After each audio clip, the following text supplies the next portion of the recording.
Assalamualaikum warahmatullahi wabarakatuh. Perkenalkan, nama saya Ahmad Fauzi, NIM 21086322. Di sini saya akan memaparkan hasil kerja saya tentang sistem pernapasan. Struktur dan fungsi organ pernapasan. Yang pertama, hidung. Hidung merupakan organ pernapasan yang langsung berhubungan dengan udara luar. Hidung juga dilengkapi dengan rambut-rambut hidung, selaput lendir, dan konka. Rambut hidung berfungsi untuk menyaring kotoran yang masuk bersama udara. Selaput lendir berfungsi sebagai perangkap benda asing yang masuk terhirup saat bernapas, misalnya virus, debu, dan bakteri. Konka berfungsi menyamakan suhu udara yang terhirup dari luar dengan suhu tubuh dengan menghangatkan udara yang masuk ke paru-paru.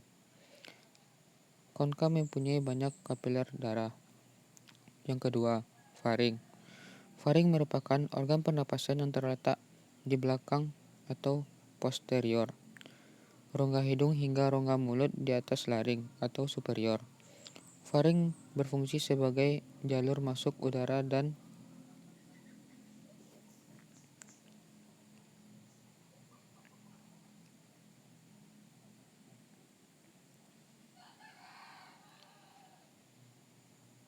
yang ketiga, laring.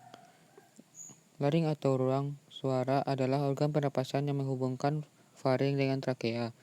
Dalam faring terdapat epiglotis dan pita suara. Udara yang melewati laring dapat menggerakkan pita suara sehingga dihasilkan gelombang suara tinggi rendah. Suara kontrak oleh pita suara.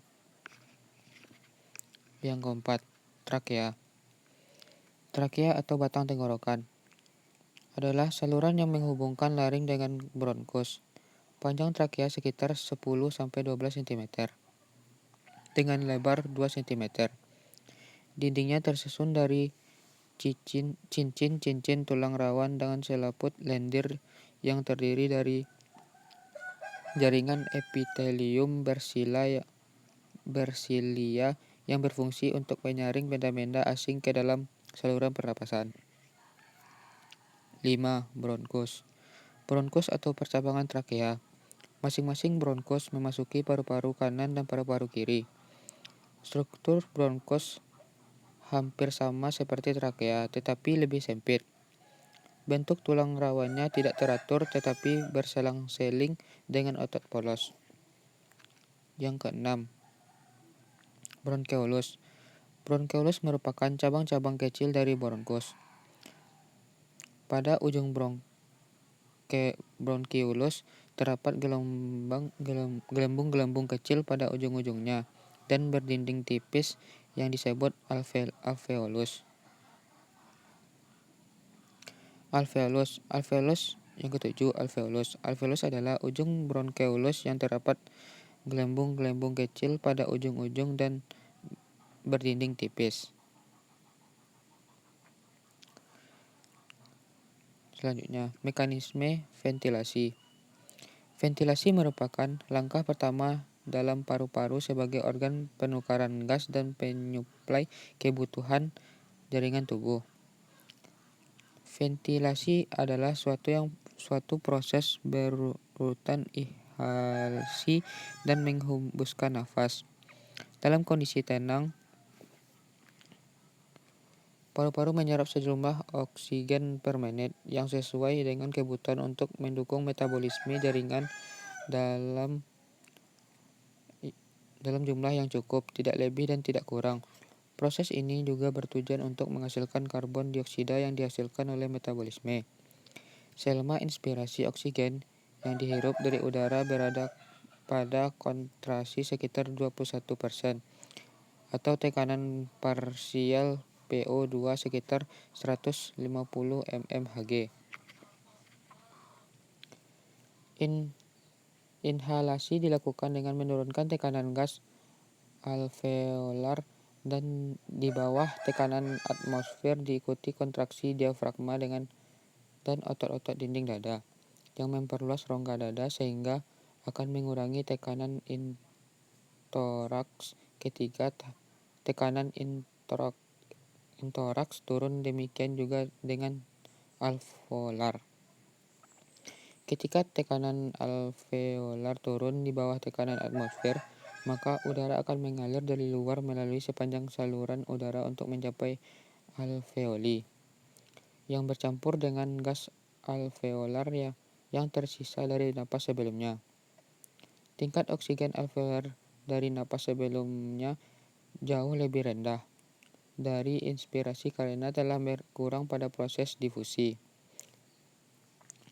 sehingga oksigen yang baru dihirup akan langsung menaikkan kadar oksigen alveolar mengganti molekul oksigen yang telah pindah ke dalam darah.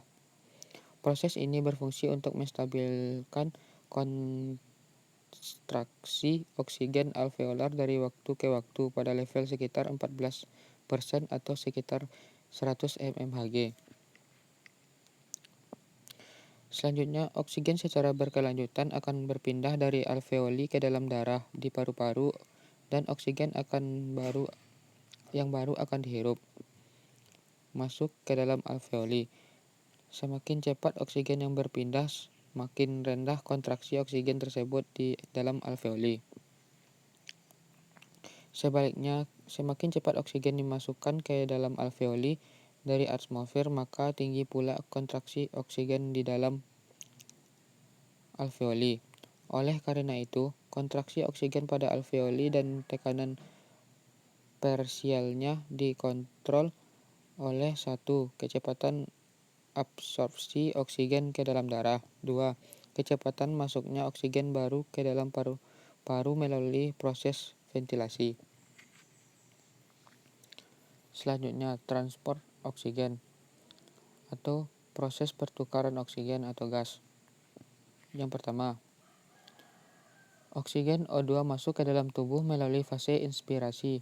Fase ini ditandai dengan kontraksinya diafragma dan otot dada yang menyebabkan rongga dada membesar. Udara yang masuk dalam fase ini kemudian melewati serangkaian organ pernapasan hingga alveolus.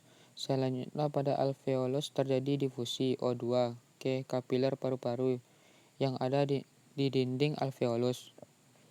Di kapiler arteri, oksigen diikat oleh eritosit yang mengandung hemoglobin.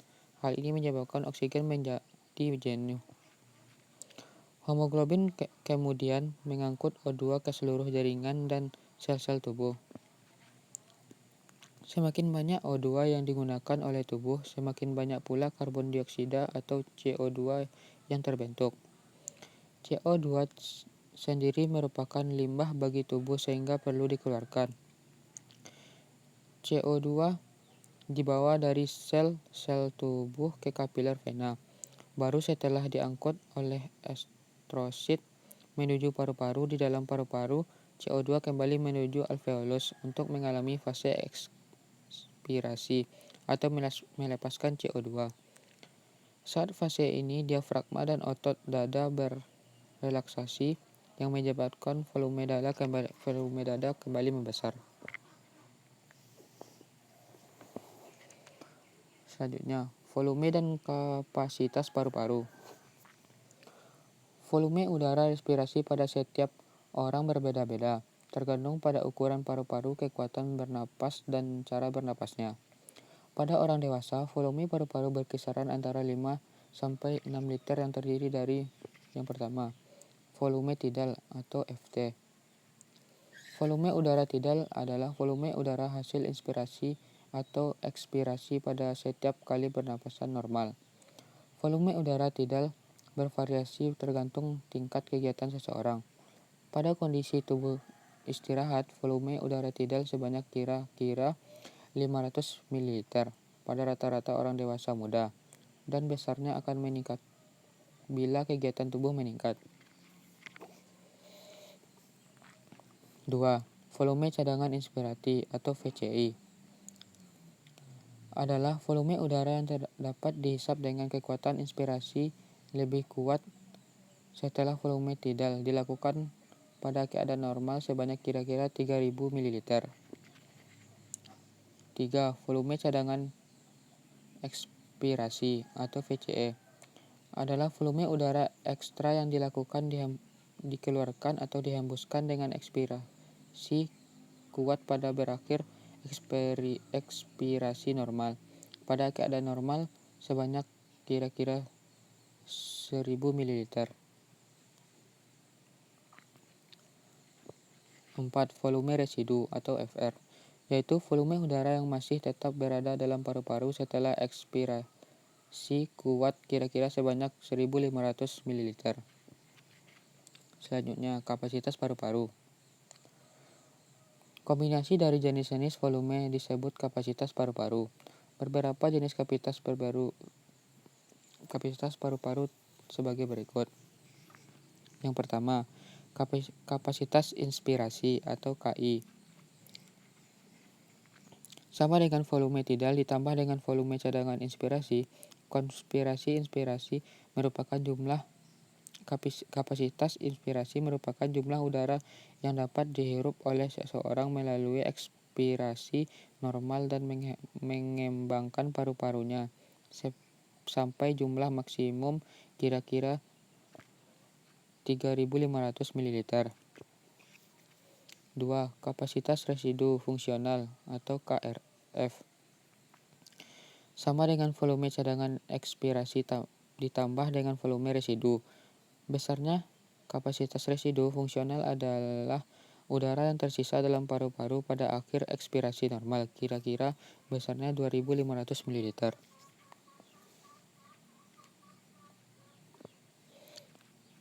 Kapasitas vital atau KF. Sama dengan volume cadangan inspirasi ditambah dengan volume tidal dan volume cadangan ekspirasi. Kapasitas vital ini adalah jumlah udara maksimum yang dapat dikeluarkan dari paru-paru seseorang setelah terlebih dahulu mengisi paru-paru secara maksimum dan kemudian mengeluarkan sebanyak-banyaknya kira-kira 4.500 ml. 4. Kapasitas total paru-paru adalah volume maksimum di mana paru-paru dapat dikembangkan sebesar mungkin dengan inspirasi paksa atau sama dengan kapasitas vital ditambah dengan volume residu. Kira-kira besarnya 6.000 ml. Baiklah, sekian hasil pemaparan saya. Salah dan janggalnya saya mohon maaf. Assalamualaikum warahmatullahi wabarakatuh.